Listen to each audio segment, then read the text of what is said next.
Welcome to the Backyard Forager.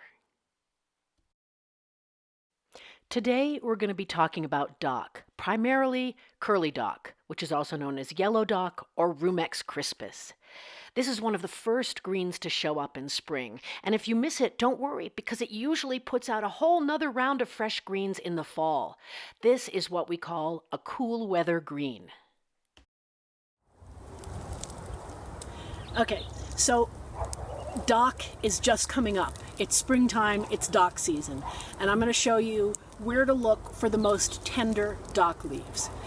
The stems from last year, I did a video about using the seeds from the stems.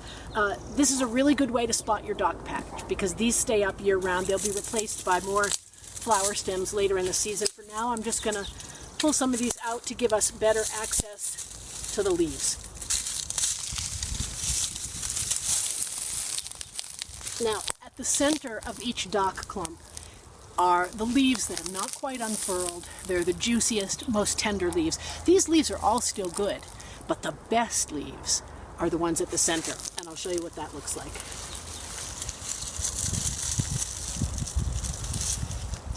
Okay, here's a nice young leaf. Not the best leaf yet, but this is nice, tender, it'll be very tasty. What you really want. Oh yeah, here we go.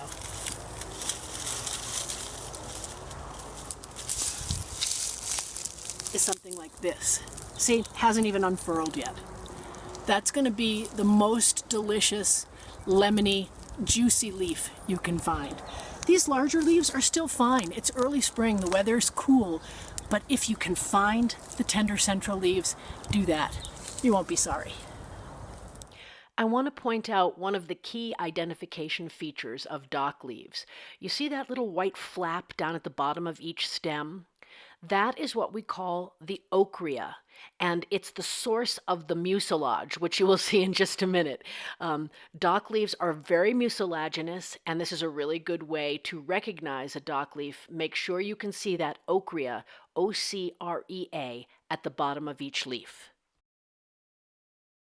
Now that I've got my dock harvest back in the kitchen, I want to show you the different sizes of the leaves.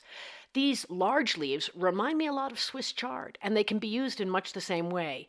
You could put them in a stew, in a stir fry, in a casserole, use them in a vegetable lasagna. They're perfectly tender in this nice cool weather. You might even stuff them with a combination of grain and meat. These smaller leaves are too small to be stuffed, but they are very tasty and can be used in soups or stews or stir fries. And these small, not completely unfurled youngest leaves could be used raw in salads or added to an egg dish in the morning.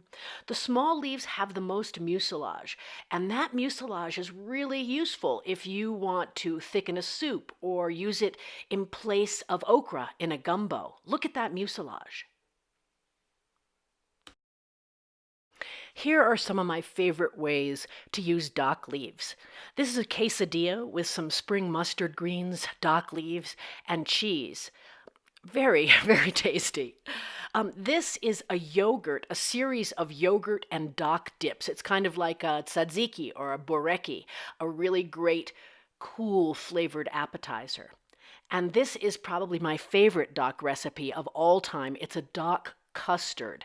The tartness of the greens is wonderfully balanced by the creamy custard and the cheese. If these recipes sound interesting to you, check out my website, www.backyardforager.com. It's all there. Thanks for stopping by.